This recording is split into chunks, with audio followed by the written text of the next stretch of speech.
Hello, everybody. Thank you very much for joining us for our second weekly training webinar. My name is Nigel, and thank you again for being with us. Lovely to see so many people in our forum this morning. What I'm going to do is I'll put my camera around, swap it so you can see my face again for anybody new joining us this week to introduce myself. So we'll swap the camera around. The way this is going to work is on screen. You'll be able to see the agenda coming up in just a moment, and I'll screen share as well as I'm working through the software. And I have the capacity to change the camera feed as well, so you'll be able to see my mixer desk in the corner as well. So there'll be a little bit toggling between the screens to make sure you have the best view in the house. So let me change this back momentarily as I stop sharing that screen and come back over here to change my camera feed around just to say hi to everybody. So here I am. I'm Nigel. Again, thank you very much for joining me for these Clyde webinars. We ran our first one last week, and again, thank you for joining us for that. These are the 11-week sessions. We'll be pausing for a little bit of a break over the Christmas period. And again, what I'll do towards the end of the session is recap on how these 11 weeks will pan out. But let's first of all focus on what is going to be happening in today's session. And thank you, by the way. I could see that you've all muted your microphones and your screen videos as well. And again, there'll be a recording of the webinars for you to refer back to at a later stage. If you want to make some notes throughout this, absolutely fantastic. Hopefully, again, this will be very much a hands-on experience where possible. If you are in a studio environment, or perhaps you're away from it, it won't matter, because the way this is designed is that I could lead very much from the system I'm using.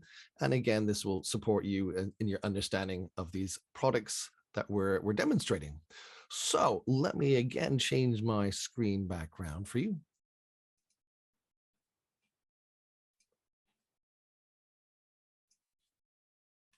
In today's session, we're really looking at the use of the presenter headphones. And we'll look at where to plug those into our master control surface, the different feeds it gets. We'll look at the microphone setup, how to get the best out of using your microphones and recording, the quick record facility integrated directly into the software, an introduction to waveform editing. We'll look at some of the basics of this, topping and tailing, getting good levels, and exporting this back into your local library, ready for rebroadcasting, which of course comes into point 5, the local library, the essence of what the local library is, the file formats suitable, and the way we could play these directly out in our Air broadcast module. And we'll look at the cart stacks. I mentioned those briefly last week, the idea of these carts, which were taken from many, many years in radio broadcasting, I think almost about half a century, these plastic carts that you'd slot into your desk to fire off perhaps your jingles or short news interviews. So we'll look at the cart stacks in more detail, and we'll refer back to the log zone that was introduced in week 1. And again, we'll reiterate on the use of the log zone, our playlist window, and playing content. And we'll amalgamate all that, playing audio content recorded from Quick Record using a microphone, layering that over some audio, and we'll do our first link. So that is the agenda for today, presenting a show with Air Broadcast. So let me change the screen around again. And we'll come back to our Air broadcast module. So just as a very quick reminder as to where we left off last week. So this will be very much moving forward, but a few reminders as we go through. The first reminder I want to really bring home is the idea of our levels. The levels on display here are PGM1, our program meter, program 1 output here, and I can see the levels bouncing up and down. Now, the way this system is currently set up is that my microphone is fully open. It's to the top of the slider, top of the on 0, so 0 attenuation on my microphone. And you're seeing those levels bouncing up and down on my program meter. So that's how you're hearing me through this Zoom meeting. On this system, I think I mentioned last week, but let's certainly recap on that. On this system, we're looking at an optimum level of peaking at 6. Ideally, where your top bar hits the 6, with most of our levels bouncing in the yellow, which is between 4 and 6. Now, with a human voice, of course, it's going to fluctuate. We're going to go, wow, sometimes and hit a little bit of red. or we might be serious or sensual, and our levels drop further down into the green. But generally speaking, we're going to be looking at our levels between 4 and 6. So that's kind of a key thing that I really want to hit home, and monitoring our levels. The reason why I say this first is we're talking about our headphones. It might sound loud in our headphones. It might sound really loud or really quiet, but that might be to do with the headphone volume. So as we're talking about headphones, let me change this around so you can see a different view, and we'll talk about where the headphones are plugged into and how we set our levels on our headphones. So let me, again, it's a lot of toggling here, by the way, from our camera feeds, but hopefully, again, this gives you the best experience. Let me change this around. So now you should be able to see, hopefully on full screen, my master control surface, my hand waving over this from our bird's eye view of the camera. So a quick wave. On the back of my master control surface, there is a 1/4-inch jack slot on the back of this, right where my hand would be. So I'm kind of pointing towards it here. On the back of this, there is a slot input for the 1/4-inch jack for your headphones to go into. So my feed will come into here. Now, for our larger studios, you can control the audio as to how it is mapped between what your guest hears and what your host hears. We'll look at that more in one of our later sessions when we look at mapping the audio. But for now, we're going to keep the audio here at the back for our presenter headphones. They get a slightly different feed to what your guest will hear. Your guest will hear program output, but your presenter is set to also hear things like cue, pre-fade, etc. So my headphones plug into the back here. I'm wearing my headphones, as you probably saw when we're changing the screen around as well. And my headphone volume is controlled here, CR, that stands for control room, with a headphone icon by its side. So CR with a headphone icon means I can control my headphone volumes independently to how perhaps my guest might like theirs. And again, as we're referencing that, we'll talk later about your GRCUs, your guest remote control units, where your headphones can be controlled individually for your guests. So everybody gets a kind of a comfortable listening experience. So that's mine. I'm setting mine here. And again, I think it's pretty much fair to say all studios, and certainly ours, the idea being a headphone's going to be integral, because when you open your microphone, it's going to by default mute your control room speakers. That's what we want. Otherwise, we're going to get feedback. We're going to get that howl, that squeal, which of course we don't want. Not pleasant to listen to, be it a Zoom or live on air or any reason. So my headphones are on and I've got my microphone open and I'm controlling my volume through CR with the headphone icon just here. Okay, so there we go. So let's come back now to, actually, no, I'm going to stay on this view for just a moment. I'm going to actually change my camera feed around once more.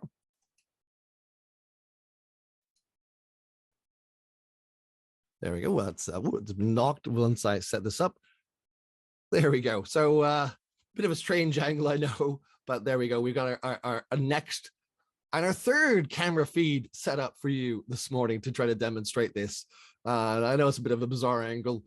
There we go. That works. So it suffices for what we're going to demonstrate today. So the reason why this actually works quite well is you're getting a view from that side where the camera is looking up towards me, where you can see my microphone that I'm speaking into, and clearly I'm talking towards this.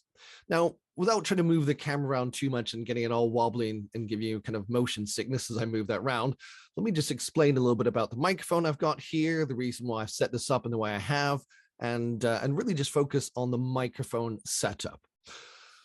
So our weapon of choice at the moment is the STM9. It's a microphone here. It is a condenser microphone. It's a phantom-powered condenser microphone, which basically, of course, means it is drawing a power current through to kind of stimulate the microphone for picking up the electrical current, the sound waves, and that is why it requires phantom power.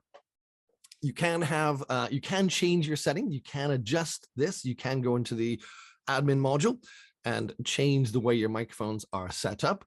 You can change it so they're not phantom power. Generally speaking, within a studio environment, with making a kind of sweeping generalization here, we're going to want condenser microphones. The way these work compared to your dynamic microphones, Dynamic might be great for like a live studio in front of a crowd, or anything you're doing there. They're a little bit more robust, a little bit more sturdy.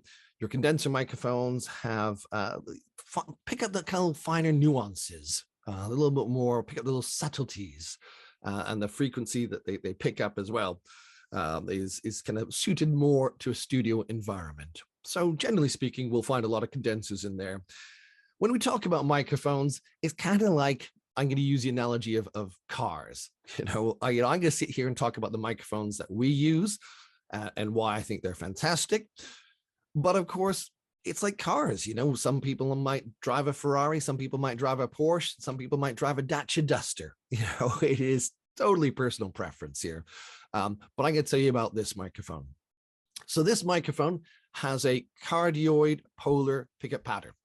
So great in a studio, because basically it means kind of behind the microphone, here I am behind the microphone at 180 degrees, we have pretty much zero pickup from that. It's going to hear that noise if I click behind it, but I'm away from the front of the microphone. Your pickup pattern really is from about 90 to 70 in a kind of cardioid pickup pattern around the front of the microphone. Now, this microphone has a cardioid symbol on the front of the microphone, so I know that is the front of the microphone. That's, of course, very, very important, because if I had a pop shield over this, covering that so I couldn't see, I might be potentially speaking towards the side or the back. So you really want to make sure you're talking towards the front of the microphone. Now, this is quite an easy demonstration because it's just me speaking. If I had a studio guest, I would want to set my microphone up potentially in a different position. So I know this is kind of me kind of pointing kind of, off to the side. If, however, I imagine I had someone in my studio that I was chatting to, and the moment I turn my head to talk to them like this, and I'm so now looking at their eyes, I'm sure you probably heard I'm throwing my voice away from the microphone. It's completely dropped. So you'd always want to make sure what we're doing is projecting our voice towards the front of the microphone. And again, one thing you will see, and I know some presenters do this, and I get this, it's the kind of bass tipping, proximity effect, I think is what they call it. Now, I get this and I understand this. You get some DJs, some presenters who like come here really close. One of the things they like to do is make their voice sound deep and full. It's a natural phenomenon with these condenser microphones, the way they work, the way they hear that their sound, their noise, and I get that. So there's a natural phenomenon, this kind of bass tipping, the proximity effect. But, again, subjective viewpoint. The thing is, when you set your levels, and if I was to set my levels, so the whole time I'm doing this and I'm getting that, I'm, of course, more likely to get a little bit of popping anyway because of my proximity to the microphone. But also, the moment I set my levels like this and I move ever so slightly to maybe fire off a cart or push something on the fader, I'm kind of slightly off mic from where I set my levels. So I know this is a big build up to this, but we want to get this right. Generally speaking, what we're looking at is getting within its sweet spot. It's kind of Polaroid pickup pattern here. With this microphone, and this is the easiest way I do it when I'm training people, generally speaking, I'm not going to be too much closer than one of these to my microphone. So I'm about that. That's a happy distance for me. The moment I start moving more than about 2 of those away, I start getting slightly on the outskirts of that pickup pattern. Now, of course, if I move further and further back, you are still going to hear me, but we lose the kind of the frequency range. We kind of get more of the mids on that frequency. So that's what we're looking for. Like in a rock concert, that distance away from the microphone, make sure I can see the logo or the pickup pattern, so I know I'm talking towards the front. So I'm right in that sweet spot right there. So we set our microphone up first. Once we get our microphone set up, we're happy with that. We can make sure you can reach everything on the studio desk. Then we'll look at pre-fading. Check your levels to make sure they're okay before we go on air. So I'm going to change my camera background again to a different feed. Let's go back to this one for just a moment. And let's go back to this one. There we go. Great. Okay. So what I'm going to do now for a moment, and again, the levels should still be coming through. You should still hear me fine. If for any reason why something's changed or other settings I've adjusted and you lose the audio, please someone shout at me and go, oh, we can't hear you. But what I'm about to do here is I said at the beginning of this how my levels are coming through on my microphone, my mic one, my presenter microphone. fully open here on this. But what I'm going to do to demonstrate pre-fade is you should still be able to hear me through my pre-fade channel on the Zoom feed that I'm sending you. So I'm going to drop this down.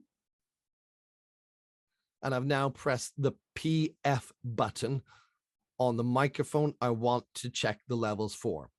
So again, that's good. No one suddenly jumped out on the Zoom to turn around and say, we can't hear you. So that's great. I'm happy with that. So you'll notice now my microphone is closed. And on this feed on the camera, you can see here, my microphone fader is closed. When we use the PF button, PF for pre-fade, this allows us to check the levels off air. Now, if I was doing a whole show and I sat here, I would not clearly need to do this every link. It's kind of a one-off for the start of your show, but it's a really good habit. Every single time I come into the studio, I would still check my levels before I went on air, or even before doing a recording using the pre-fade button. It's good practice to get into this because the person before you may have set the levels completely different on your microphone. So before we go live on air and find I'm really quite loud or too quiet, I'm going to use the PF button. Now, one thing I'm going to explain, I will not be able to demonstrate, it's just me in the studio, but what I would not want to do is have multiple pre-fades open on multiple microphones at the same time. Because if I was to speak or clap like this, and I had 3 microphones open as example, or sorry, 3 microphones using pre-fade, I'm not too sure which one is hearing those levels. So when we use pre-fade, we want 1 microphone at a time. Okay, 1 mic at a time. So here's my pre-fade on and my fader is closed. If I open my fader, you'll notice now it cancels pre-fade. I'm live. And we want that. We want that kind of instant thing. I want to be able to open my mic and go live if I want to. But you'll notice this would be live. This would be broadcasting. PF is off air, pre-fade, before the fader has been opened up. If I open up the fader, it cancels that. Okay, so really important. Once again, back to pre-fade here. Now, whilst I was demonstrating this on this camera feed to give you the idea of pre-fade, what I'm going to do is change my feedback to share my screen. There we go. That should be, yep, screen sharing. That's great. Now, what I'm going to do is demonstrate what happens when we open up and or push, beg your pardon, the pre-fade. So I'm going to go back to my microphone fully open. So at the moment, this is my microphone fader, mic 1, fully open. And you can see my levels. You'll see the meter here is back to 1 meter. In full length, my PGM, my program 1, my program output, because my fader is fully open. What I'm going to do, I'm going to close my microphone fader down, then press PF for pre-fade, and you'll see my meter will split. So now the moment I've pressed my PF, my pre-fade, the meter has split. No longer are levels showing bouncing up and down on my program output because I'm not sending any audio to my program bus. It's only going to my pre-fade bus. It's only going to the pre-fade channel so I can listen to this off air. So what I'd want to do is come in here and as a presenter, get myself, again, as we set the microphone up first, we do that part first, come in here, and then I'm going to adjust the levels. So my levels should be, and you all shout out, what should my levels be between? Actually, don't open up your microphones, just do it without opening your microphones. You all shout out, they should be between 4 and 6, Nigel, in the yellow zone, peaking ideally at 6. But Nigel, don't forget the human voice is going to fluctuate. We understand that. That's cool. Okay. So a lot of screen camera changing for me here to demonstrate all these things, because what I need to do is I'm going to change my camera feed yet back one more time again, so you can see my master control surface.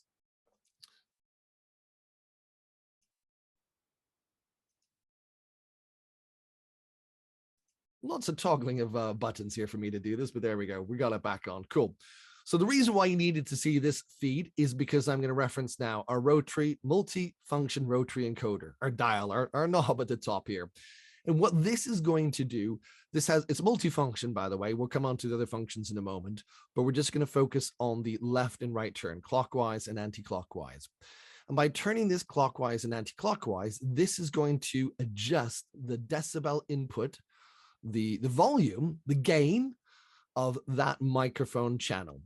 So I'm going to turn this, if I turn it anti-clockwise to the left, And I'm sure you could probably hear this even on the Zoom. You could hear my levels dropping right down. So that's on minus 12 dB, minus 12 decibels. So I can adjust that, turning it left and right, so I can get this to a good level. So again, what I want to do is get my levels coming through so they are set between the yellow 4 and 6. So I'm using the rotary encoder at the top of the channel strip, which is applicable. So for me, it's labeled mic 1. Some of you might have that labeled as presenter, P-R-E-S for presenter. And again, you can change the label in the admin module as well as. So this is set for mic 1 for me. I'm happy with that label. I'm using my pre-fade. My fader is closed. I'm using the multifunction rotary encoder, the dial, the knob at the top, to adjust my levels. So I'm doing this on this camera feed so you can see how I adjust my levels. Let me come back to, once again, the screen share. And you can see my levels there. I'm happy with that. Okay, my levels are between 4 and 6. So I did all of this effectively what we call off air using the pre-fade. So opening the microphone, live on air. I say live on air. Of course, this is not streaming. This is just coming to you Zoom. We'll use that expression of live on air. It's open. It's going to my program output, pre-fade, off air. Now, once again, please remember, if you're doing multiple microphones, one pre-fade at a time and set the gain accordingly to those. Okay, so that is how we're happy. I'm happy with all that. I've gone through all those checks. I'm happy with my microphone, where it is, the pre-fade levels. I'm checked all that. That's fantastic. What I'm going to do now is I'm going to do a little bit of a recording now. I want to record straight away. We're going to go into that. So I'm going to change this background, open on my microphone. So there we go. That's happy with that. Now, what I could do, again, the order of this is going to vary. If this is a live environment, perhaps I would not open my microphone first before I go into quick record. That will vary in according to kind of really the instance you're in. But I got this open again so you could hear me on Zoom. Now, as you can see on screen here, because I'm on my home setting, I have my record, program, library, and mixer. I'm going to work on my quick record, which is labeled here as record. Just a reminder, we mentioned these last week, but let me recap on this. If you have a window open in our control zone here, you'll notice it no longer says record. So what I want to make sure, and that could be the same for anything I have open here, these will change depending on what function or what window I've got active in my control zone. So what I want to do is make sure I'm back in my home where I have record, program, library, and mixer. And I'm not going to change the camera feed background again, but our yellow, green, yellow, blue buttons on the bottom right of my master control surface here, again, I could use these to punch these off. And that's really handy. I love the fact, rather than necessarily clicking on the mouse. And of course, when you're doing recording, a mouse click is an audible noise, whereas I can punch these soft pads and you're not going to hear that. So that's really handy to be able to use your pads on the bottom right-hand side of your master control surface. Now, this has opened up my quick record window. The idea of this window is, I say, somewhat self-explanatory. It's quick. The idea is you can open it really quick. You can change your settings on this really quick. You can record, drop it straight back into your program feed. So it becomes very, very handy to have instant access right on the same screen to be able to record content. I say content because it could be my microphone, it could be an interview off air, it could be anything I want it to be. I just want to record content. So really handy. Now, again, I'm just going to quickly jump in here with this. This is different to what I would want to use to kind of say, as a logger. This is totally different, okay? And has a limit, I think, of 2 hours, 59 minutes and 59 seconds. I don't know why I said I think, because it is. It's 2 hours, 59 minutes and 59 seconds. It's a quick record function. Whilst I have plenty of space, what's this, 1,318 hours worth of space, data to record, silly amounts of space. It's fantastic. But I'm only using this really I can record a program, an hour or 2 hour multiple program, but I'm really looking at what this is all about. It's that quick record function. So separate to your logger when you're recording 24 hours a day, 7 days a week, for 42 days for your legal reasons. So quick record window here is open. Now, this comes down on the right-hand side here as to what I want to record. The bus routing, basically. So I can tell this system the bus routing I want to record. In the very first instance, the way we're going to do this is look at recording whatever is going to my PGM1 output. Once again, on my levels here, they're going to my PGM1, my program output, my program one sound output. There are multiple ways that I could say to the system, I want to record a different bus route, a different audio output, but this for now is where we're going to start off, the green button. So what I'm going to do in a moment, I'm going to press my green button to start my recording, and I'm going to press in a moment, that will change, red will change to stop. However, I'm going to do one more thing before I do this, just to make it a little bit more exciting. Let me close the quick window down for just a moment. Come to my library. We talked about this last week. I'm going to right click in my library, show columns, put a tick next to intro, click on the word intro to put them into numerical sequence according to their length. So I'm going to get a song here to work as my my talking point. So let's find something here that I want to do. ABBA, why not? Should we do ABBA? We'll do ABBA. Go on, let's do ABBA. So ABBA will be the song that I'm going to reference in a moment. So ABBA's got 11 seconds of intro on that. I'll tell you what I'm going to do as well. Just going to advance to my active clock. We did that last week. We talked about that as one of the golden rules. Dragging my song up in here. I'm not playing this, by the way, yet. This is just stimulus for me to be able to think, okay, what should I talk about? Gives me something to reference. So I'll close that down. I'll come back to where I was, my record window, where I mentioned I was going to press the green button to start, and it'll be red to stop. So what I'm going to do in this instance is just record a link. I'm feeling the pressure with you all watching me here to nail this, but I'm going to reference back to perhaps an old station from where I used to work as I do my link into this. So once again, green to start my recording, and it'll be red to stop. Hello and welcome along to the show today. Great music coming up. Of course, one of the classics, but they have released a new album, and it's sounding pretty darn good. Let's go back in time to one of their classics. So this is ABBA with Money, Money, Money. Okay, that'll do. Under pressure, that'll do. So that was me recording a quick link.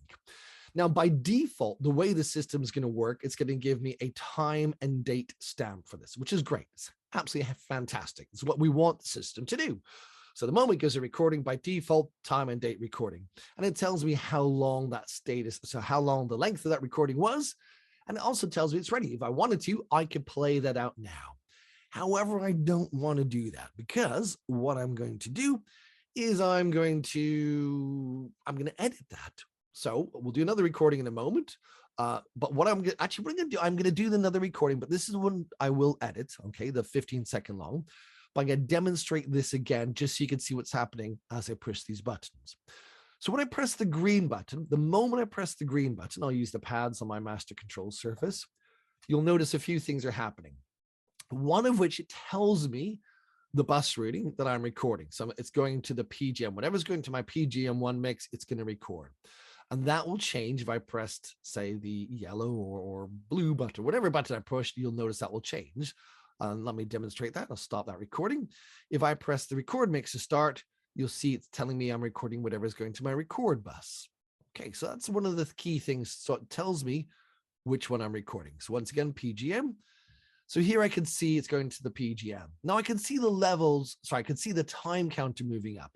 So just in case something's happening, you think it's recording because you got your quick window open, make sure as well you glance down, is the time counter moving up? And also very important, are levels bouncing up and down on my meter display here? So I could see, yeah. So this is all looking promising. I could see levels, so something is recording. I could see the time counter moving up, and I could see whatever's going to my program one bus. So this is all looking very promising to know that. And you'll notice I said I'll press the red to stop. I have a few options here. Once I've finished my recording, by default, I'm going to press the red button to stop it. If I wanted to, I could keep this recording. Let's say I'm doing an interview and I want to create a little bit of a break in this. So I could, now look what's happening here. When I press the green button, watch what happens here. I press keep next. It saved that recording, 55 seconds long, but instantly started a new recording. So what this is doing by pressing the green, it's saying keep what you've done, but record another one right away. So there's no gap. So I could turn around and say, yeah, coming up now, Luther Vandross. Hello, Luther. Thank you very much for joining us. Tell me about your new album, chat. Anyway, we're going to play your song. We'll be back with Luther in a moment. press green. Great, fantastic. That was an amazing song, Luther. You see what I'm doing here. I'm keeping that recording, going straight on to the next. Now, this is really handy as well to be able to press the yellow on discard. If I'm trying to do a cool link and I completely make a hash job of it, really do a terrible job. Here we go. I'm going to make a little bit, I did get my word a little bit of almonds messed up. There we go, etc. Press the yellow one. Okay. What that does, it doesn't keep that recording, discards it, gets rid of it. It's not saved. So handy to have this here. So what I can do is if I make loads of mistakes, just press the yellow, start the new recording. Okay, I'm making another mistake. That was ABBA, Money Mama. No, make a mistake, press yellow. That was ABBA with Money, Money, Money. Happy with that one, press red. Okay, so those are the options when we start our recording. But I did say the one I would do was this one here, which is 15 seconds long. So that's the recording I want to work with for now. So what I'm going to do is come along to my edit button. Because before I play this out on air, I'm going to make an assumption. I have the luxury, the time to do any editing, okay, to get out any mistakes and to do a little bit of topping and tailing with that. So click edit button. Now I've had to change my audio feedback to you. So I'm using my PF button so you can hear me on the Zoom and you can see my levels here. So let's talk about levels. Let's talk about audio editing. We mentioned in the agenda, one of the things that we do is we look at headphones, we look at the microphone setup, we look at the quick record, and an introduction to waveform editing. And so here we are, our waveform. Now, I'm not going to turn around and say too smug. That looks pretty good in terms of my levels, but I'm going to say it. It's not too bad at all. The reason why I say that is if all my levels were, let's say all my levels, I'm going to highlight this, by the way, if all my levels looked as low as that, a little thin blue bouncing up and down line, that would be very quiet. If all my levels where the blue lines were hitting the top and the bottom, that is our amplitude. The distance between your peak and your trough is the amplitude of a sound wave, as we can see it here as a visual representation of a sound wave. So my loudest part of the sound wave is right here, where that blue line just goes quite high and just comes down to there. If all my levels were just completely blue and the lines were going above this point here, I would get clipping. I would be over modulating, too much sound going in, distortions. That's pretty much what we could call it. Distortion, over modulation, clipping, etc. All the bad things we don't want. So what we really don't want is too much of that going on. And we don't want it too quiet. So yeah, I'm going to be smug about it, and that's pretty darn good. As we know with the human voice, it's going to go maybe a bit loud and drop down in little parts. So that's fine. It's going to bounce up and down. It's going to fluctuate. Now, if I want to hear this back, I'm using my mouse at the moment. When you open this up, the default icon you have is a selection tool. And when I click, wherever I click, this is where it will potentially play from. So if I click here and click play, a new album, released a new album, and it's sounding pretty darn good. Let's go back in time to one of the, so hopefully you heard that audio feed. I just had to change the settings really quick, so you'll have heard that. So wherever I click from, it will play. So if I click at the beginning, hello and welcome along to the show today. Great music coming up, of course. Great. Okay. Or I can highlight a section and that will play that part. So what I'm doing here, I'm holding down my left mouse button. Doesn't matter if I go from right to left or from left to right, hold down the left mouse button to highlight that and it will only play that. And it's sounding pretty darn good. Let's go back in time. Okay. Now, I'm not going to use my shortcut keys at the moment, just in case by doing that, it's triggers something on the Zoom as well. So I'm not going to chance that for now. There are keyboard shortcuts. One of the most commonly used one is the space bar to stop and start. But again, I'm not going to be using the keyboard shortcuts because you can't see them on screen. And also the fact that I don't want to risk losing our Zoom session. So what I'm going to do here is do a little bit of topping and tailing this. First of all, I'm going to get rid of the silence at the beginning and the end. Radio jargon, of course, for doing that. I'm going to hold down my left mouse button. So hold and drag to left. And I could either hit delete, as I said on the keyboard, a shortcut, or I'm going to go to my scissors and get rid of that. Now I'm going to do the same at the end. It's pretty close towards the end, but I'm still going to take a little bit off of that. Now, one of the key things you don't want to do is necessarily get too tight, because what happens if I look at this thing, oh, I want to go really close to the end of that, I might lose a little resonance I love that word resonance because the very fact you get resonance at the end of that. So what I don't necessarily want to try to do is get so tight there I lose that little resonance at the end of a word. So I'm going to come out to about there, a little bit of guesswork, drag it to the right and click on my scissors. All I'm doing is getting a tighter edit on that. So when I play it out, it comes in pretty much right away. You can see that's 1 second here. So it's going to come in like about 0.1 of a second after playing it. I'm happy with that kind of delay. Let's listen back to it in case there's any mistakes. I say in case. But before I do that, let me show you another neat little trick here. This, when I move the mouse and I get this kind of white double arrowhead here, this allows me to either shrink down or expand on my waveform. Now, when I'm working on just one waveform, just one track, a left and right track here, left and right, it's nice and handy to have a big screen. Why not? Let's make our job easy. Now let's play this. Before I play it, if I click on this icon up here, this makes sure that my placeholder is at the beginning, ready to play from the start. So if I had my my cursor here, I say cursor, my selector tool, I think it's called a selection tool in Audacity. If I played now and it's sounding, it plays from that part. So I want to go back to the beginning and I can click on this to skip back to the start. And now if I press play, hello and welcome along to the show today. Great music coming up. Of course, one of the classics, but they have released a new album, and it's sounding pretty darn good. Let's go back in time to one of their classics. So this is ABBA with Money, Money, Money. Now, let's say I want to get rid of that re-released part, which, I might see if it sounds good coming straight into released. So let me click back a little bit before I mention that part. Click about here and see what I've got. But they have re-released a new album.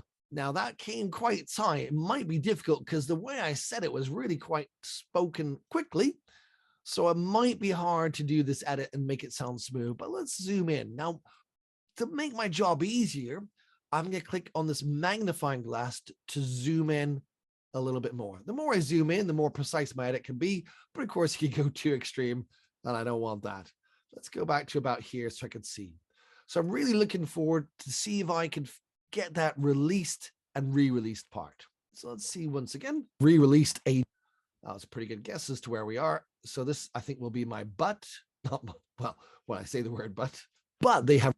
Okay, but they have, and this should be released. Re-released a new album, Let's see, that sounds good. So that's roughly where I want to be doing my edit. Then we find where the word released was. Let's try around here. Album, released a new album. Okay, it might not work, but let's just try that. So what I'm going to do now, because I've used my selection tool, another neat little trick for you. Rather than try to click again, if I move my mouse until I get this hand icon, this allows me just to then drag. I'm holding down the left mouse button, and I made hopefully a visual note. Let's see if I did that all right, to where I want my edit to go. Now, this might not sound great. We're going to try it because I can always keep the original in there. But what I'm going to try to do is see if I can get rid of that part between, but they have released a new album. So I could play this part if I want to, or I could just be I can make the assumption, I'm going to scissor that out, get rid of it, and let's see how that sounds. This is a fingers crossed moment, by the way. Of course, one of the classics, but they have released a new album, and it's sounding pretty darn good. Let's go back in time to one of their classics. I'll take that. That sounds okay. Yeah, I'm quite happy with that, in fact. So I've done all my editing I need to do. I've edited within the sound wave. As you saw there, I've trimmed the beginning and end. Just zoom back out and come to the beginning here and zoom back in once more. So I've done my topping and tailing. I've removed a section here and I've made my job easier by expanding the view. Once again, quick recap of what I've done. Arrowhead makes it expand on screen if I want to. If I'm working multi-tracks, I might want to see 2 or 3 tracks here, make it bigger that way. Wherever I click using this tool allows me to zoom in to that particular point or zoom out using the magnifying glass. If I wanted to get rid of something, I could highlight by holding down the left mouse button to there. Now that's a breath, by the way. I'm pretty sure there's as I breathe in. I don't think you want to eliminate all your breaths. I think it doesn't sound right. That's again a personal opinion. Maybe if I felt that was a little bit too loud, I could drop the volume down. So let's just play that. I think that was my intake of air. It was. Now, I'm only going to demonstrate this for the point of demonstrating this, because I think it would sound silly to try to remove every single breath if I was doing a 10-minute interview. However, it was quite loud, and I'm going to demonstrate another neat little trick for you, one of the basics here. I want to keep that in there. I'm not going to delete it. However, I don't want to make it sound too pronounced. So I've highlighted that breath that I've taken in. I'm going to zoom in maybe a little bit more on this. Yeah, I'm happy with that. I think I've got the whole thing there. I could adjust the boundaries if I wanted to. Go on, just show you that I can. So what I'm going to do now, though, is come along to Effect on my top control bar, click on Effect, and I'm going to come down to the Amplify option. What I'm going to do is I'm going to just drop that down so it's not so loud here. And again, I stress, normally I would not do this for the whole interview, but it works well for me to be able to demonstrate this. So what I'm going to do is use the slider. I can put a numerical value in here. I just use the slider. I found it quite easy. I'm going to drop that down to about, and this is guesswork again, understanding decibel levels and volume. I'm going to drop it down by about 7 decibels. Okay, so we'll say okay to that once I'm happy. I could preview it. It's only a breath. I don't need to. I'm going to say okay to that. So all I have done is I've decreased the volume of that intake of air. So if I play that back, you can still hear it, of course, now, but it's a lot more subtle than it was before. Once again, the procedure, highlight the area I wanted to work with, which is the intake of air. Click on Effect. I went to Amplify, use the slider and dragged it down a bit of guesswork to about 7.5 decibels. And that's the way I was able to do that. Let me zoom back out. Now, the next thing is where I'm going to export this to. This is a key thing here. Big key thing with this. I'm not saving it. I am exporting it. About the only time I would want to save it is if I was doing multi-track recording. So let's say I had levels, my microphone on one track, left and right track, and then I had a music bed on another, and then whatever, let's say 3 or 4 channels, or even 2 really, and I might want to come back and adjust those individual tracks and do that edit. No, I'd want to save it. I would save that because it would save the individual tracks. Most of the time, by far, when I'm working on this and I just want to be able to have this in my local library, no point saving it. I'm just going to export it because I can always reopen it and do the editing, but I'm not saving the layers. This is where I use a Photoshop analogy.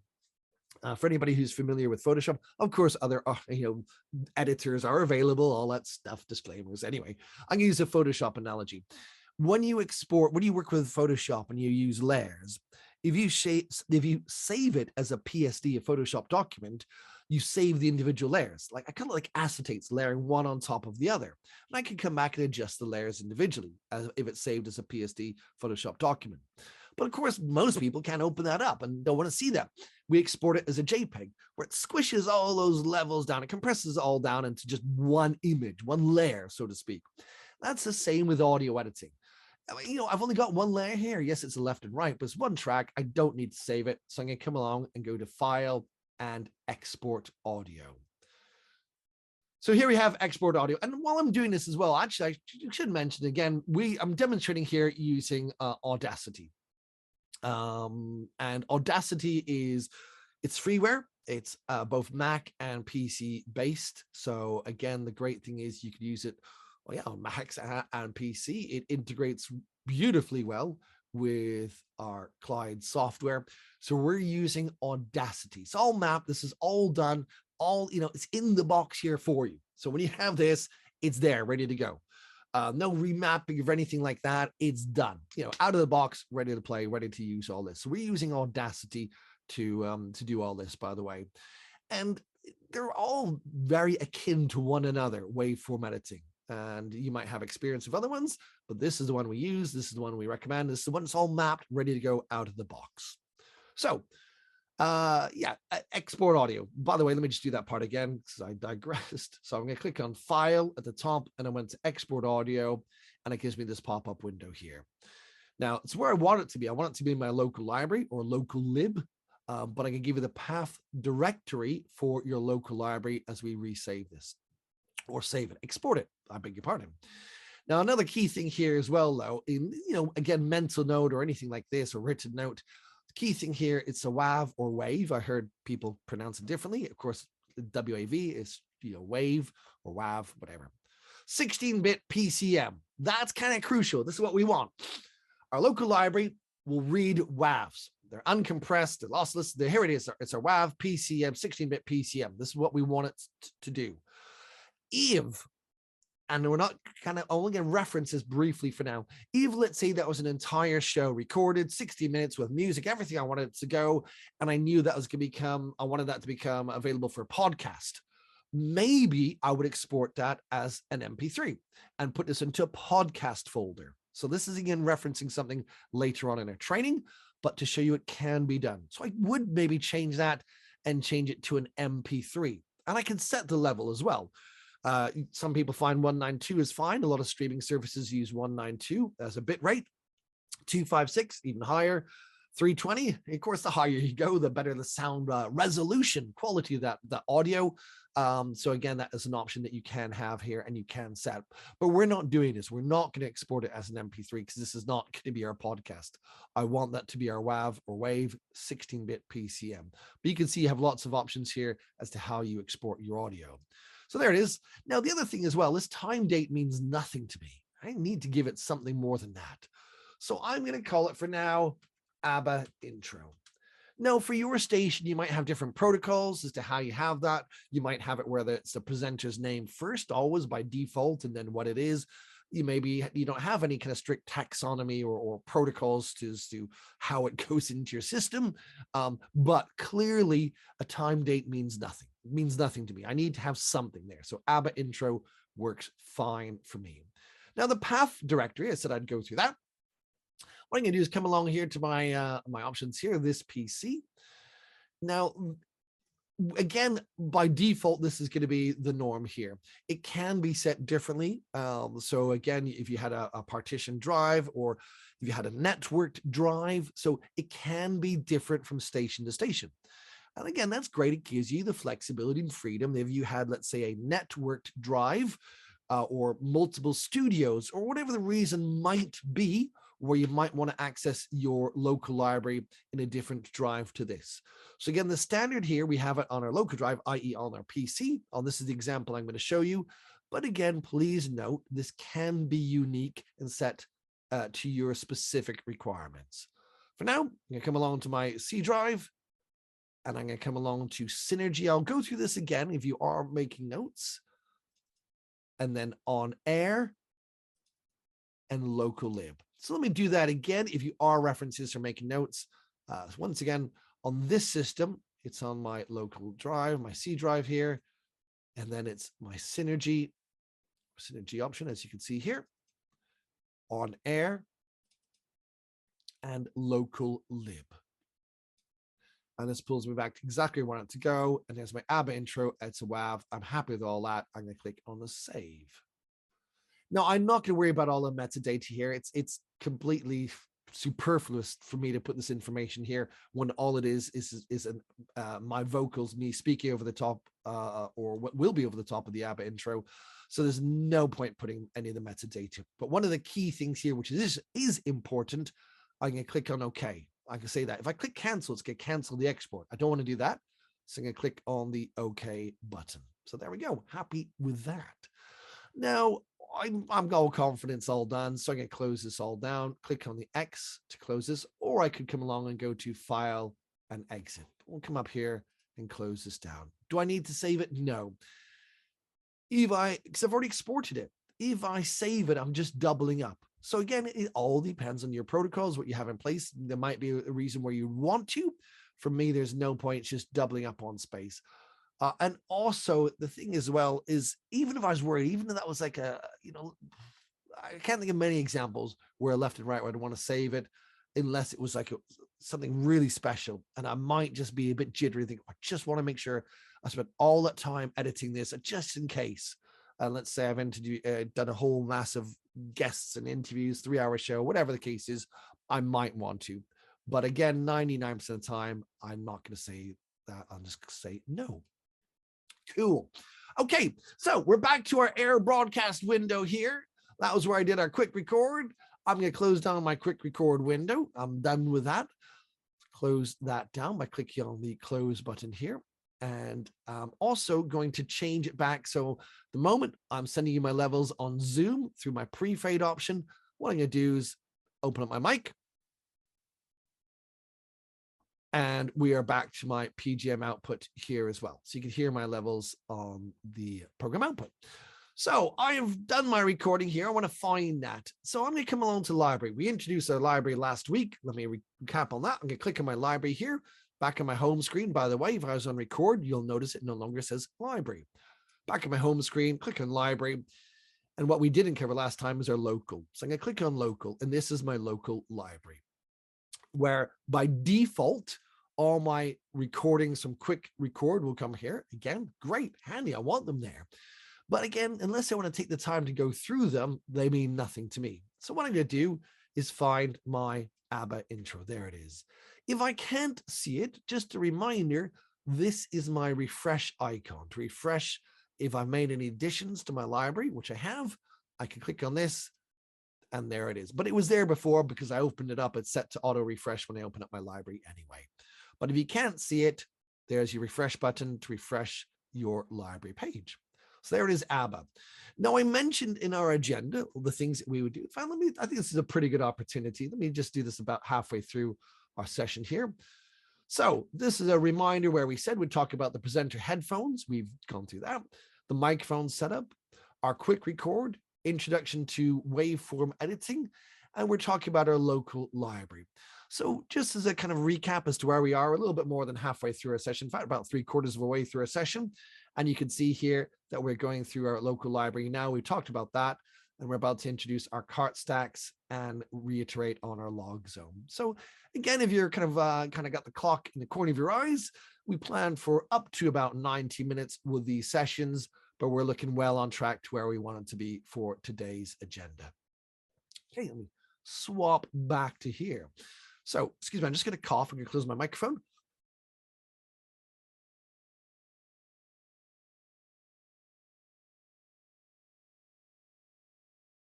And a sneaky sip of coffee as well.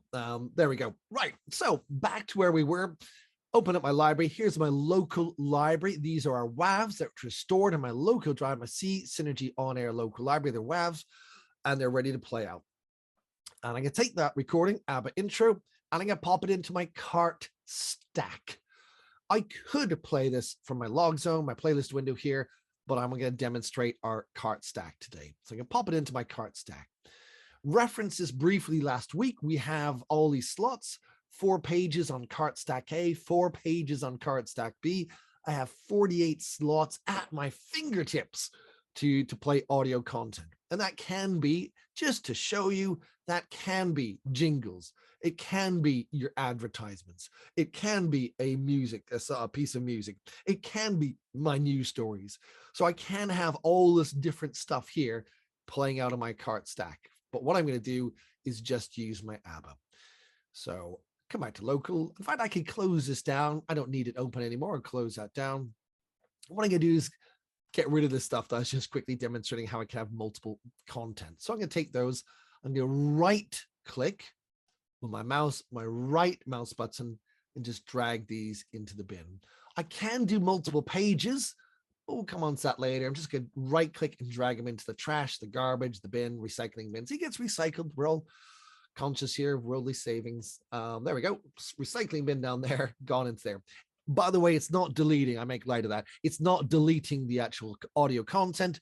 It's just removing them from our cart stack.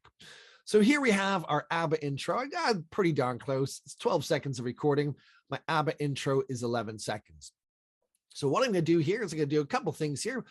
Mainly, we're going to look at our screen at the moment. But before we play this all out together, I'm going to change my camera feed once more again. So I click on Stop Share. I'm going to come back to my to my overhead, my camera feed in a moment. Let's change this back. Okay, so I just want to reference again our master control surface with this camera feed here.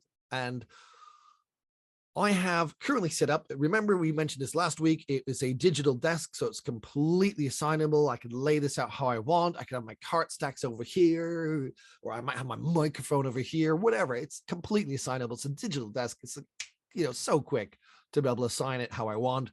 Currently for me, I have two faders labeled here, CSA and CSB. So these strips here, these channels, CSA and CSB, CS for cart stack. So cart stack A and cart stack B. So the great thing is if I had different audio content or if I had audio content of both A and B, I could control their levels separately by, of course, using the faders. So what I'm going to do on this, these work a little bit different to how we're playing content in our log zone. So this time around, what I'm going to do, and the reason why I wanted this camera feed, I want my fader fully open. I don't want this on fader start. I don't want my cart stack on fader start because I want to be able to fire off my carts, whatever is in there, click of a button, boom, ready to go. So my fader is fully open, so that's going to be on full volume.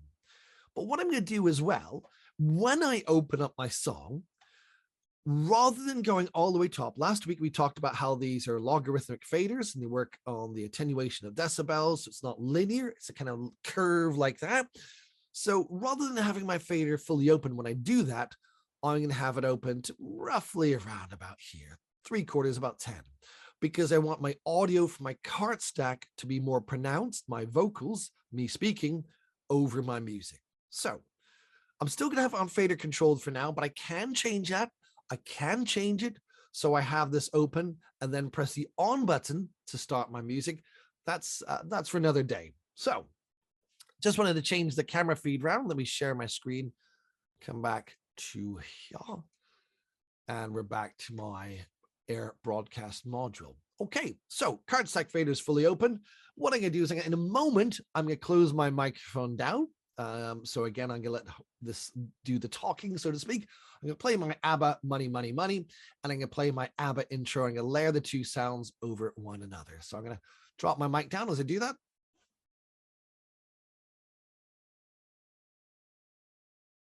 Hello and welcome along to the show today. Great music coming up. Of course, one of the classics, but they have released a new album and it's sounding pretty darn good. Let's go back in time to one of their classics. So this is ABBA with Money, Money, Money. I work all night, I work all day to pay the bills I have to pay. There we go. Hold your applause, please. Okay, now it sounded all right. I'd be happy with that. I didn't need to do that, by the way, in terms of layering audio for the intro to a song. It's nice. It's a great place as a starting point to demonstrate how we could do different things. It could have been any audio. I could have recorded a news item or anything I wanted it to do within my studio environment. That worked well as a demonstration of using my cart stack and also playing content from my log zone, my playlist window, as well as. So quick recap, and then we'll also look at where we're up into and for today's agenda. So our cart stack here, 4 pages on cart stack A, 4 pages on cart stack B. I had my local library open. And I took my audio content, which I recorded, which I edited in Quick Record, and I just dragged that to where I wanted it to go. It could be anything else like this. I could put that one, and I dragged it up. I could put that onto page 3 down here if I want to. No idea why I would want to do that, but there we go. That link I've done from previous training into page 3. But what it does show me here is a little blue bar that shows me there is content in both page 1 and page 3 in cart stack A. And if I wanted to, I could take a jingle and I could put that into page 4 down here, etc. So what I'm doing, I'm holding down my left mouse button when I take that content and I just drag it to wherever I want it to go. Now, whilst I very much want to stay on track, I'm going to reference these things because it's beautiful to do it as it happens. Last week, we talked about the kind of that golden rule about being in the active clock. Now you'll notice, I didn't click on this, by the way, for this to happen. At the last minute to the hour, this turns amber. Nice little warning here. We have our countdown here to our next start on time event, top of the hour. So it references last week about the importance of being in your active clock.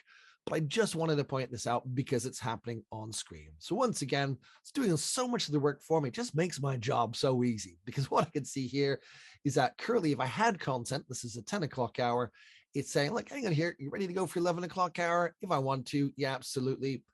Press and hold down this to advance to the next clock. So here I am in my 11 o'clock hour, all set, ready to go. I'm happy with that. Worth demonstrating that, worth pointing that out, something we certainly mentioned and talked about last week. And I'm sure I'm going to reference that more times as we go throughout these webinars here about that, the importance of the active clock and our log. Anyway, coming back to where we were, because this is what we're talking about, our cart stack here. So let's also just come back to our agenda where we are. So we'll look at our cart stacks. So once we do a little bit more work, some neat things I want to show you on our cart stacks. We'll reference again our log zone, talk some more stuff about our log zone and the playlist icons. So again, this gives you an idea of where we're up to if you, again, are looking at the time. So our planned sessions is for 90 minutes at the max, just about half an hour away, and we're doing really good with that. So I'm happy with that. Cool. Now our cart stack, coming back to this. Our cart stack, what I was doing is just dragging, dropping content to wherever I wanted it to go. Now, I wouldn't necessarily want to do, let me just right click to drag these into the bin, pop these over there, get rid of those. What I'm probably going to do is put a little more thought into how I do these. So what I might have is, let's say, a music bed, put these into length order here, into duration, and it says music beds here. This is great. Or I could put them into type to find like a music bed. Here are all my music beds. Let's go that one. I could have my music bed running in the background of this. Let's put a few more music beds into here, and this will do for now. I can just drag them on up, put them onto there. Now, what I might do is, this is kind of handy to have them here, but let's say I'm doing this week after week. I have the same beds, and people kind of recognize my show because I have different beds to what other presenters may use. Now, sure, my library might grow, and every week I could come here and go, oh, let's have this one here. But I might, these are kind of unique to my show. I want them here at my fingertips. But what I might want to do, save time next week. Let's make my job easier. I might want to save this. So every time I come to do my show, my carts are there all ready for me. I'll load it up. So let's do that. Let's save that. A couple of ways we could do this. If I right click in this part of my cart stack, I have the option to save this page. So I'm going to click on that save page. I'd say there's a couple of ways I can do it. Let me show you the other way. If I hold down my left mouse button on this, I have the old-fashioned save. I always think this is a neat thing. We have the save icon of an old floppy disk. This is kind of a universal icon for save. And yet, for the younger folk, I wonder how many people have actually still have or seen these old floppy disks, yet the icon still stays the same. So there it is, the old floppy disk. We'll click on that, and let's give it a name. I'm going to call this beds. There it is, and the page label is going to be beds as well. Now the page label, so I moved away from the mic because I just reach across to my keyboard. So I've labeled this up, and you have a maximum of 5 characters here for the page label, but this is really handy. The reason why it's really handy is when I say okay to that, you can see on screen here, it actually says beds. That's really handy because let's say I had a page over here for sound effects. So I might have that as SFX, and I might have VO for voiceovers. When I have famous people coming into studio, I might have a whole page of voiceovers going, hi, it's Bryan Adams. Whenever I'm in the UK, I make sure I listen to Nigel Vernon Dyer. And then I might have another page, or on this stack, I might have news or 1 p.m. for the 1 p.m. news. So being able to label these as well is because at a glance, when I have multiple pages, I can quickly click on the page I need, and it's there ready to go for me. So let me just do another page, and I'll just demonstrate that as we're talking about that. Come to page. In fact, I'll come over here to page 2 for now. I can come to my news. And again, I'm just going to drag these into here very quickly. Left mouse button and holding that down to drag into that. Right click in here this time, save page. I'm going to call this news for the, the first, of course, first of the month, 1st December, 1 p.m. Page label, I'm just going to put this in as 1 p.m. We'll say okay to that. And there it is. There's my 1 p.m. That's really, really handy. My news presenter can come in here and again, a glance where they go, oh, what page is on? Where's all my stuff? They come in here. There it is, 1 p.m. news, ready to go. All sorted. Happy days. So I can have all my pages labeled if I want to. I don't need to do that, by the way. It's handy. Now, what's really cool is we mentioned about a presenter like me coming back week after week wanting to find the stuff. Well, if I come to my carts section of my library, here are my carts ready for me. Now, no matter how many times I open and close my software down, these carts are here for me. So I can take the beds. Let's say this week I want those beds, and let's pretend we're jumping forward in time. Let's say I want them here. I just drag it up to whatever page I want them to go. Let's put them on page 1 today. Go on, let's go crazy. There they are. Just drag them from wherever I want them to go, and there are my beds. And I can double up, as you see, there's beds there and there's beds there. So again, we'll pretend we're next week. We'll take the EG and we'll drag that up to page 4. There we go. Simple as that. So our carts will stay there unless someone deletes the carts in a different module and gets rid of them because they're redundant. So the news is a great example. We'll keep it here for now, but the news, from tomorrow, that stack is going to become redundant. Not a problem. We can remove them. But the beds might be there, week after week, month after month, year after year for that presenter who needs them. That's our cart stack. Now, there are some more neat tricks. So much more neat tricks I want to show you with our cart stack. I'm going to demonstrate this one with jingles because they're nice and short. So I'm going to come along to my jingles here, click on length to put them into numerical sequence. And I'm going to take my jingles here just because they're short. And I'm going to take my jingles here. These work well, and we'll drag those. The old Synergy ones. These are great. Still sound great. We'll take 3 of these and pop them into our system here. Okay, 3 jingles promoting Synergy. Now I like those. So we're gonna pop them into here. They're nice and short to demonstrate what I'm gonna do. At the moment, once again, I can change the camera feedback, but I'm just gonna tell you it's pretty simple and straightforward.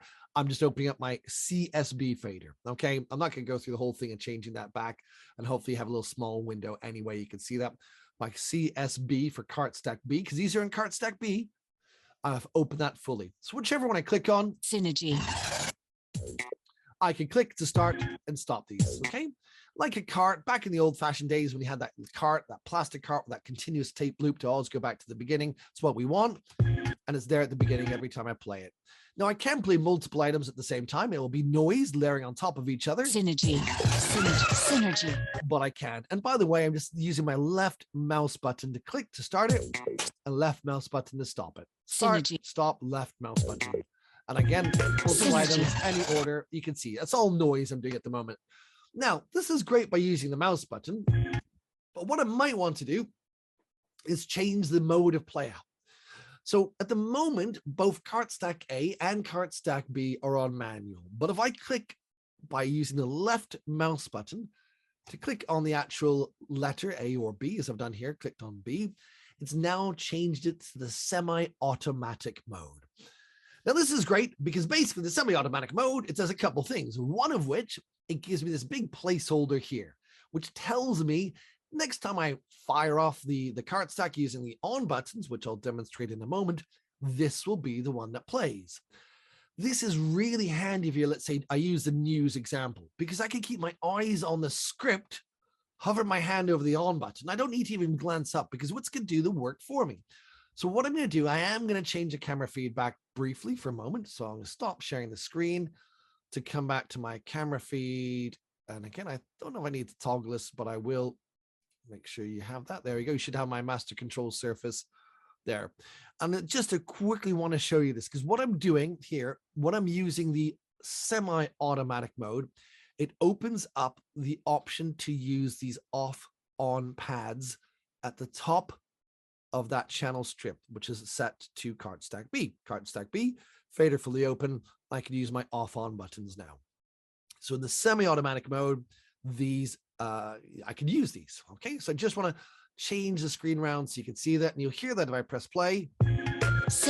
And if I press the off button, that will obviously stop it, but it does another function as well. So I just want to tell you when I'm pushing my master control surface before I change my screen background again. Share screen, there we go. Right, so that's what I was doing on the master control surface. So if I press the off button, watch what's happening to this placeholder here. So if I press the off button, this will cycle through. Now I've only got 3 items in here at the moment, but if I press off, that I can queue up basically this item. So when I press the on button, this will be the one that plays. synergy, off button, stop it. So imagine this is the news. I'm not doing news because these are nice and short. News breaks. This is great for your news presenters, by the way. So I'm pretending I'm looking at my script. My eyes are on my paper, but my hand is going to hover over my desk. So the whole time, my eyes are focused on the script. Your news presenter reads out the cue, what they want to say before they play the actuality, the audio. So again, I'll make some crazy stuff up really quick. The government have just announced this. Here's our reporter, John, to talk about what's happening. Synergy, innovation by design. Meanwhile, this is happening in local entertainment news. Synergy, unique technology, unique possibilities. And our final news story is this. Synergy, unique technology, unique possibilities. Okay, clearly demonstrated, with jingles because they're nice and short rather than news items, but I'm sure you get the point I'm trying to reference.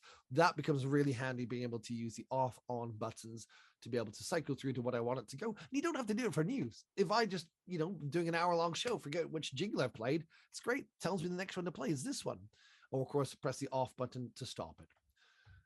So that is our semi-automatic mode. There's another mode to play out. If I click again to change it so it becomes red, it turns to auto. I have 18 seconds of audio content here in my cart stack B of page 1.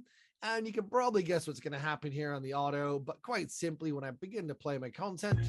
Synergy, innovation by design. Synergy, unique technology, unique possibilities. Synergy, unique technology, unique possibilities. There we go. And the autopilot does exactly what it says on the tin. It's going to play through from top to the bottom. So 3 modes of play out: manual, semi, and automatic. We went through how to save a cart stack.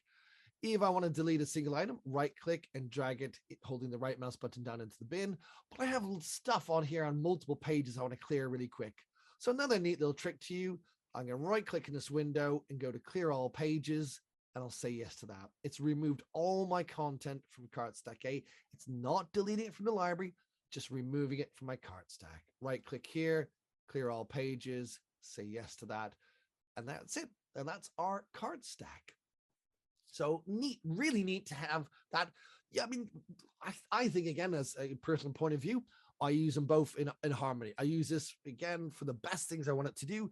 The fact that they're at my fingertips, fire things off when I want them to.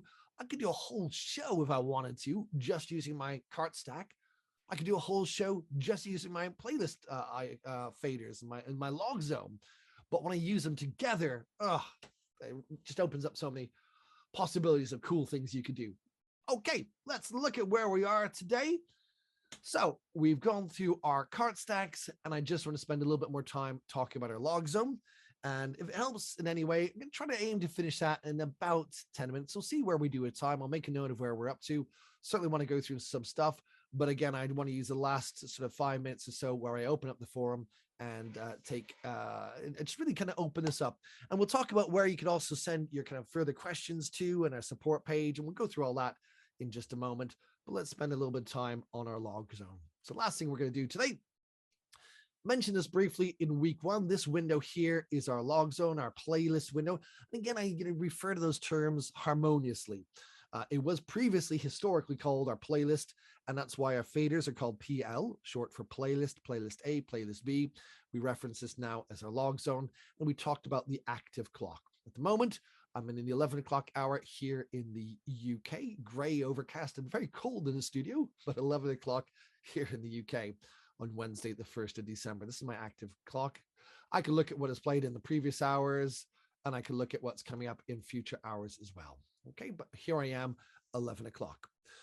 So I want to go through these icons down the side and talk about linking some of the items together, and talk a little bit about underruns and overruns. So at the moment, in fact, actually, I have no content in here. So at the moment, you can see I've got a bit of an underrun. I don't have enough content to fill my hour. So there's an underrun. If I click on here as well, I have a plus P, plus what's playing. Well, there's nothing playing. So I'm going to be short. This means it could be a lot of talking over the next 45 minutes to the top of the hour. Remember, we talk about the active clock being very important within our 60 minutes, 59 minutes, 59 seconds, our active clock, etc. So I'm shorted. Now you notice the more content I put into my lock, you'll notice now my underrun is starting to count down. Oh, look at this. That's great. Don't have to talk so much. Never been a problem for me, but it's pulleys into here, randomly just dropping stuff in here, by the way. No idea what's going in, but that's fine. So again, we wouldn't normally just do this as whimsical as this, and I can put these into wherever I want them to go. But the reason, oh, there we go, cool. The reason I just keep dragging content, I have an overrun. Plus what's playing, plus P is plus what's playing. So I have more content here, even if I didn't speak between records. It's not even factoring that in. It's just saying I have more content here that I could possibly play within the time remaining within this clock, within this active clock. So I have an overrun. If I use my scroll bar here to scroll down as well, I could see the kind of all my content that I have in my window here ready to play out. So I'll get a bit of an overrun here. Let's get rid of a couple of items. Let's get rid of that one, see how we're doing. And let's also play something out. Let's play the song, drop that down here. So still got an overrun because it's taking into account what's playing at the moment. And you can also see this is telling me here as well that this, if I was to go from song to song to song to song, all the way through here, that song would play for 1 minute and 14 seconds. And it's get overrun by 2 minutes and 40. So it's really great. Loads of information here at my fingertips.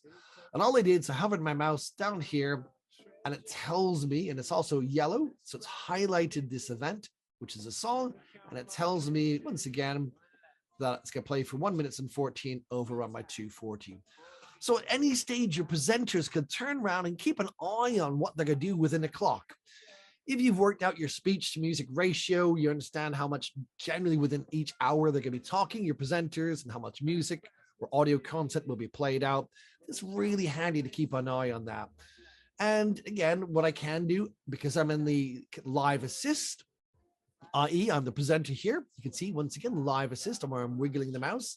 I have control of my system, manual mode or live assist, whatever you want to call it. I'm in control here. So I can turn around and make these adjustments as I need to. Let's click on this one, remove that. Excuse me for coughing again. So again, I'm working now and getting rid of some of my overruns here. Now this song is grayed out because it's not going to play. So what I could always do is think, well, I could either get rid of it or I can move it to the next hour. It's really handy to do. If I really want to make sure this gets played, I can either maybe drag it, change the order around. Oh, I'll play it up there. Really want to play the Venga Boys. Or I could turn around and say, you know what? Let's move that to my next hour. We'll say yes to that. So it's going to get played in my next hour because I'm going to run out of time. That's so handy to do, especially, I could find it in my library and drag and drop, but that's done the work for me. Right, so there we go. Still got a bit of an overrun here, but only 5 seconds. Not a problem at all. Still not factoring in the fact I can play from record to record. So I just want to reference this, our underrun and overrun. And then when I highlight the mouse down here as well, it turns around and tells me I got my 5 seconds of overrun. Now let's, this will work out quite well for what I'm about to do. I'm going to bring in this idea of linking items together. So there's a few ways. The great thing about a lot of this stuff is there's multiple ways to do the same thing. So why don't we talk about linking an item? I'm going to link from this song, what's playing here, 6 words, into Wiz Khalifa and See You Again. Kind of like, I call it a mini autopilot. So if I click in this box here, it's giving me a drop down arrow.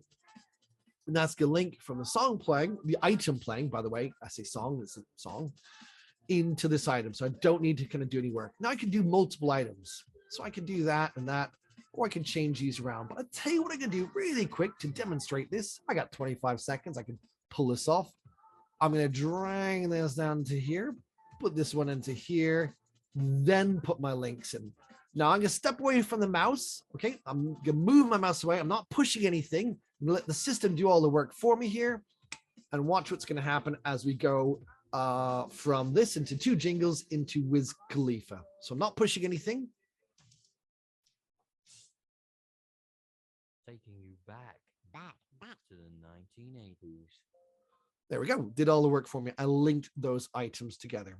And I did that by putting a little tick in this box that will link it. Another way I could do this, if I highlight something and click on the chain, that will also link from the item above it into this. So that's another way we could do it. That's what this chain icon is for. So whenever I highlight, click on the chain, and that's done for me. That's a neat way to do your kind of, I call it mini autopilot, but it's basically linking. Or I could right click. Right click, we have a lot more options, which we'll cover in forthcoming sessions. But what I can do is I could click on, let's say, link all. And boom, bada bing, there it is. All these items are all nicely linked together. Okay, so that's all done and dusted for me. So, or again, I could unlink that one. So you can see the whole point here. It becomes very easy to link what I want and unlink those items. Let's get rid of those for now. Okay, just want to cover just one or two more quick things. It gives us a couple of minutes at the end of today's session. So we talked about linking here, some of the right-click options. What I want to do is let's just drop the levels down to that while it's playing in the background here. Is we talked about the home icon and being in the active clock, the house. And when I hover the mouse over something as well, if you forget what it is, it's great because it tells me what it does. It returns to the active clock. So even if I was looking, there we go, that's the song that I moved to the next hour. There it is in my 12 o'clock hour. So even if I'm looking at days or hours in advance, I click on this, it takes me right back to my active clock. And we'll talk lots more about these as we do our training here in the log zone, making sure we're on the correct active clock. Earlier, I pressed the green clock, even though I was talking about things in our cart stack in our library, I still pressed the green clock to advance to the correct active hour. This X will delete whatever is highlighted. We'll get rid of that. So we'll say yes, and we'll get rid of that. The chain we've covered. So the last couple icons I want to do for today, and then we'll call it a good day. I'm going to cover these icons just on the sides. Let's close down my library window for a moment. And I can highlight something and click on the I button here. This opens up a big info window in my control zone here, which is great. This is handy. And if I had a news story, what's really cool about this, we talk about all the ways it's great. It's a one-stop shop. I know I mentioned this last week. The reason why I reference this, I'm going to come along to my news here. Yes, I could play them on my cart stack, but I'm going to take this. I'm going to pop that, my news story, top of the hour. There we go. So not top of the hour, I beg your pardon, top of my playlist. Let's use the correct term. Highlight that, click on my eye, and I have my potentially my queue here ready to play out. So I haven't got a queue example on this one, but I can have a queue story here where the presenter reads this out. I can see what the first few words of the audio are going to be, the last few words. So I can use this and have my big info window. I can use it for songs as well. I don't need to use it for the news, anything, whatever's highlighted, jingles, hats, music, news, gives me a big info window. Last icon on this stretch is our refresh, same as it looks in our library window. It just refreshes my library. Sorry, beg your pardon, not my library, refreshes my log zone. And again, if I've made any changes or someone's made any changes, or any active content in the air plan or any placeholders, this will update those placeholders as well as. That's updated that. So the final thing, guys, for today is to really bring in our, if I hold this over here, it's show hide your transport controls. And what this is going to allow me to do is it's going to allow me to use these to play audio content, virtual controls, and I can play my audio content, let's say my A fader here. Pressing the play button will play that. I can stop that, go on to this item, click on to the next one. So basically what this is allowing me to do is, virtual controls to stop and start my songs. So, and again, playing content from my A fader or B fader. There it is, stopping that. And we'll park it there, pretty straightforward. And again, I can adjust the gain just like I can using the rotary encoders at the top to play things and adjust the volume on that. But this is how we play content using our virtual transport controls. Right, let's close that down. So that is these icons on the left-hand side. There's a few more things I do want to show you, but I'm going to rush them through in terms of our right-click options. But I think rather than rushing through the last things, we'll add those on to our session next week.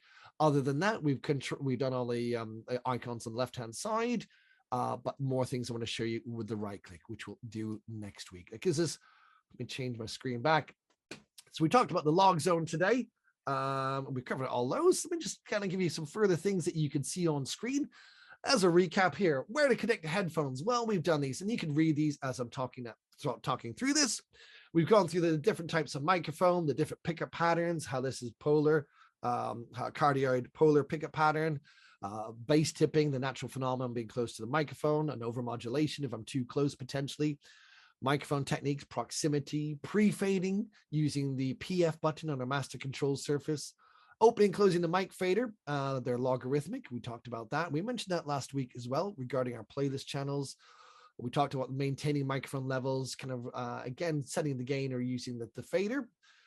Setting multiple microphones, one pre-fade at a time. We went to our quick record window, how to open that up, how to use the green to start a recording. We press red to stop. We talked about the basics. So we can see here, it's talked about just using a PGM for now. There are other things we could do in our advanced session we do on the quick record. We went through some basics of waveform editing, how to look in, zoom in on this, how to do some editing, getting rid of silence, topping and tailing that, and how to export that, where our local library is. We went through our cart stack today, and again, looked at all the different ways. We have semi, automatic, and our manual modes, how to remove content, how to change the order around. Oh, one thing I haven't done is the looping carts. My bad. I did not do the looping carts, and I feel I have to do that because I haven't shown you that before we kind of call it a day. My apologies here. Come back to this very, very quickly, guys, just to show you one thing on this, the looping the carts. My apologies. When I have something in here, if I press the shift and right button, that's changed the icon to a loop. And let me just quickly demonstrate this. So what this is doing here, that's set that into loop mode. Okay, and that is the loop function. Once again, shift and right click, and you can see it just loops away in the background. My apologies about that. There we go. Right, so that is our session today. Let me change my camera background here. It's changing my feed, so I can wave goodbye or turn around and open up the forum to everybody as well. And there we go. So this is just my camera feed background. Thank you very much, and I will see you all soon. Thank you.